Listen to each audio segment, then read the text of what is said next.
Hello, Nick Digilio here. Hey, so I did a video that's on my YouTube channel. You should subscribe to my YouTube channel right now.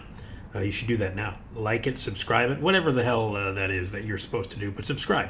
Anyway, there's a video that I did talking about the two big Thanksgiving movies that are released.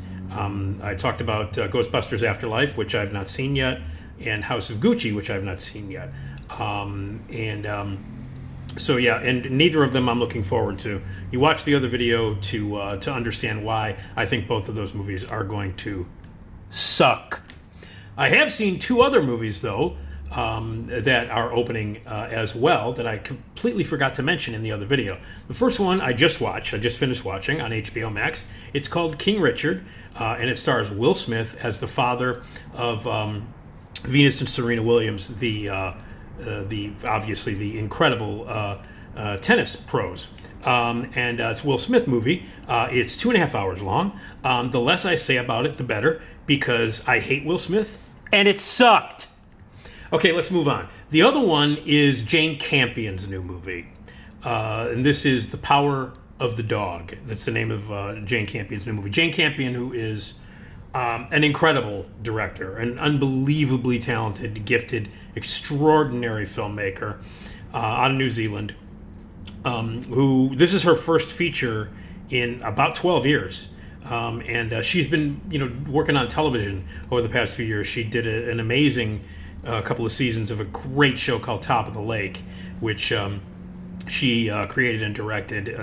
Just incredible stuff. So she's been concentrating on that, but she's back with to the big screen with The Power of the Dog, and it's a welcome return for Jane Campion, who I just think is an extraordinarily gifted filmmaker. She's made movies like Sweetie, which is amazing, and Angel at My Table, which is easily one of the best films of the 90s, and she made Holy Smoke, Portrait of a Lady, and of course The Piano, which I also think is one of the best films of the 90s, one of the very, very best films of the 90s, which was an incredible movie. Holly Hunter, Anna Paquin, Harvey Keitel, Sam Neill. Just an amazing, special movie that worked on so many levels, thematically, visually. It was beautiful, it was sad, it was intense. And it was just an awesome, and it sported incredible performances, especially from Holly Hunter. And it had Jane Campion's style written all over it. She loves the visual, the landscapes of film, and she uses those landscapes and the locations thematically in her storytelling. And she gets amazing performances out of her actors. Tells really interesting, beautiful stories that work on a huge amount of layers. So her latest is The Power of the Dog, and it is, it's fucking extraordinary. I gotta say, 2021, we were all sort of, I didn't see as many movies in 2020, not a lot of us did, in between getting fired, less I talk about that, the better, and having the pandemic. I just didn't get to see or get out to see as many movies 2020 as I have this year, which really picked up around March, April. It started to pick up, and I started to get my shit together and go out to movies and see more movies and actively actually do things. So 2021 has turned out to be a great year, and there's more to come. There's so many more movies coming out before the end of the year that I'm really looking forward to, that have the potential to be great.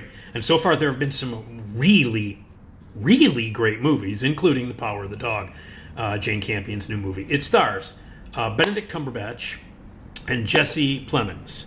It takes place in 1925 in Montana, in the frontiers of Montana, although it was shot in her beautiful homeland of New Zealand.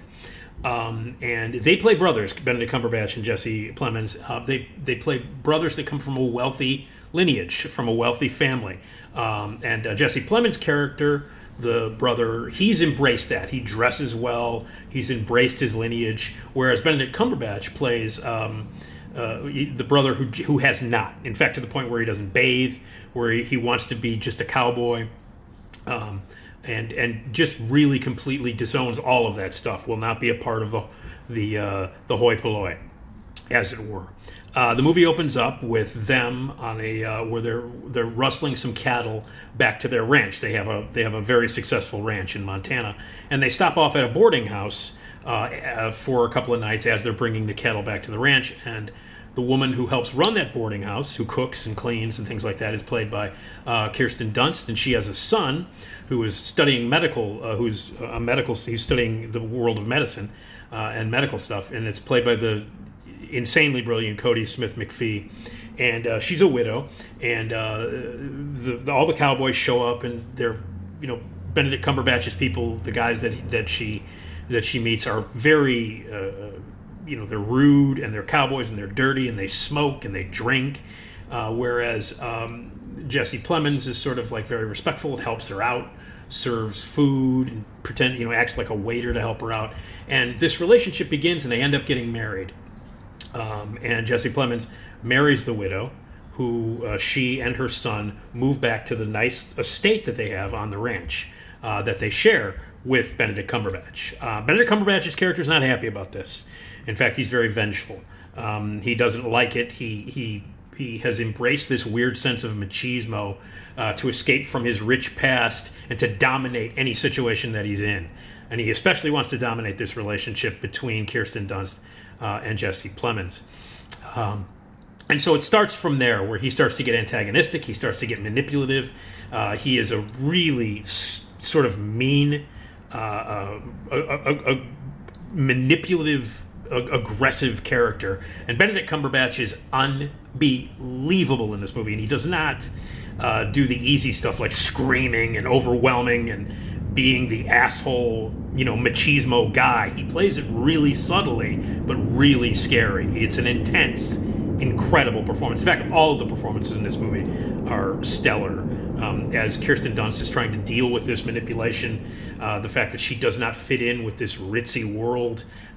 There is a heartbreaking scene where they invite the family, the rich family, the mother and father of Benedict Cumberbatch and Jesse Plemons, to show up for like a formal dinner with the governor and his wife. The governor, and his wife, played by Frances Conroy and the great Keith Carradine. And I'm thinking, when you make a Western, it's kind of incomplete if you don't bring in Keith Carradine. By the way, this is a Western. This is a full-on Western, and a great one at that. Very thoughtful and weird and provocative and hypnotic Western, but it is a Western nonetheless. So there's this heartbreaking scene where she has been practicing the piano. There's sequences in this movie that involve a woman desperately playing the piano, and there's a lot of throwbacks to some of her other movies, Jane Campion's movies, but the piano is thrown in there. Not only that, but it's her playing the piano. There are dealings with indigenous people of the era of that time.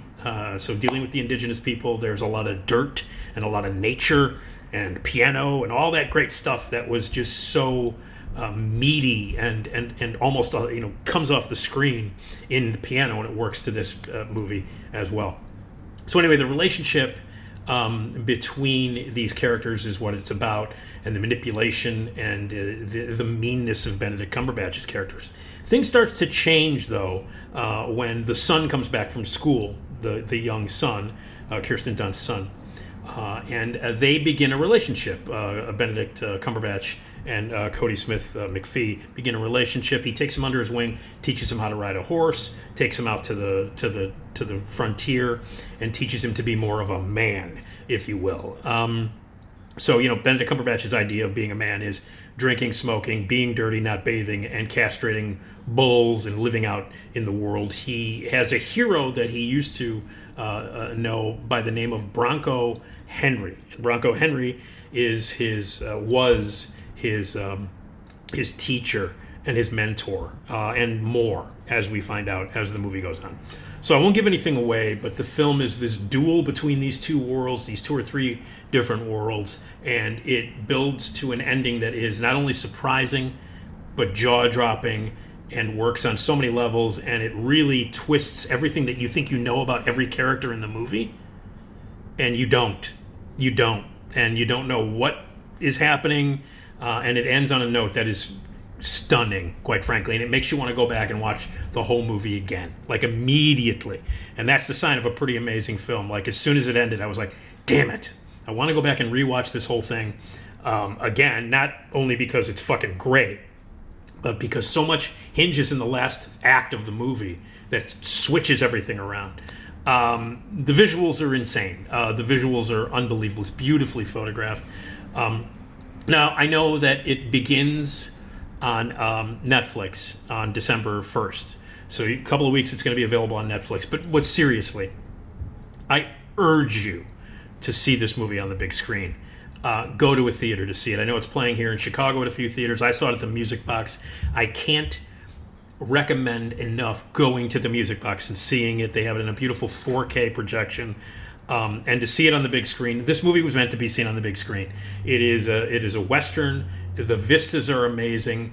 The locations are unbelievable. It is beautifully shot. The cinematography is magnificent. Johnny Greenwood's score, who, by the way, is also responsible for a few other really great scores this year, really, and the movie itself kind of evokes There Will Be Blood. It feels a little bit like There Will Be Blood, just in terms of, first of all, Johnny Greenwood's score, the tone of the movie. It's very uneasy. It's hypnotic and weird and sort of claustrophobic. But I really, really, please go and see it on the big screen. I mean, I realize it's easy to just, turn it on and watch it on Netflix, and I can understand that, but you're going to be missing out on the actual beauty of it, the effect of it, the overwhelming quality of the visuals, and what it's like to sit in a big theater and watch a movie that is so meant to be seen on the big screen. So please, I urge you, if you're going to see this movie, and you should, because it's one of the very best of the year, go out and see it in a theater, preferably the Music Box. And I know, it's easy to watch it in December on Netflix. And if you're not going to go to the theater, please watch it on Netflix, because it's a fucking great, great movie. But I really encourage you to go to the movie theater to see it. It works on so many incredible levels, and it plays with so many different emotions. It's scary and creepy and funny at times, and both beautiful and ugly. And again, the performances, to watch these actors work, some of the best work